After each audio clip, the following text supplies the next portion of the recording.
Kita selalu bertanya, bagaimana nasib orang-orang baik yang karena dia agama yang bukan Kristen, dia tidak menerima Yesus sebagai Tuhan dan Juru Selamat, padahal hidupnya baik, padahal hidupnya lurus, padahal dia melakukan berbagai amal, tolong orang begini-begini.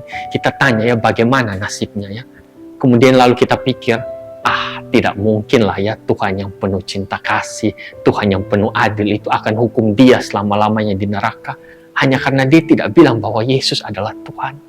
Pemikiran seperti itu sebenarnya sudah ada dari dulu ya. Orang-orang selalu bertanya, bagaimana nasib umat daripada agama lain yang bukan Kristen. Tetapi kesaksian Alkitab di dalam hal ini adalah sangat jelas.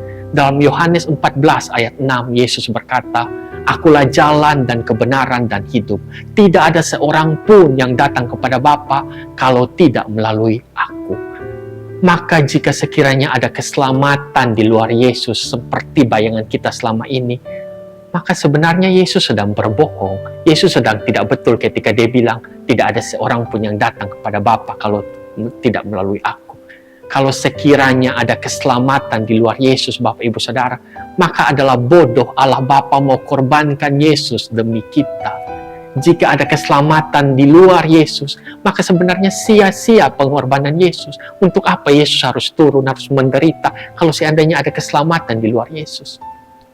Bapak Ibu Saudara, sayangnya iblis selalu berusaha menghasut kita ya, dengan dia menanamkan pikiran bahwa masa si miliaran orang di luar sana, orang-orang baik itu, hanya karena mereka tidak percaya kepada Yesus, akhirnya mereka harus masuk neraka. Kan tidak mungkin, Bapak Ibu Saudara.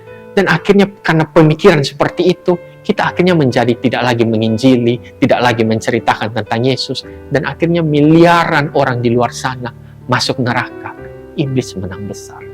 Maka Bapak Ibu Saudara, mari kita lebih lagi berani menginjili, kita lebih lagi menceritakan tentang Tuhan Yesus kepada orang-orang yang kita kenal, kepada kenalan-kenalan kita, selagi ada waktu dan kesempatan. Mari kita rebut mereka daripada iblis.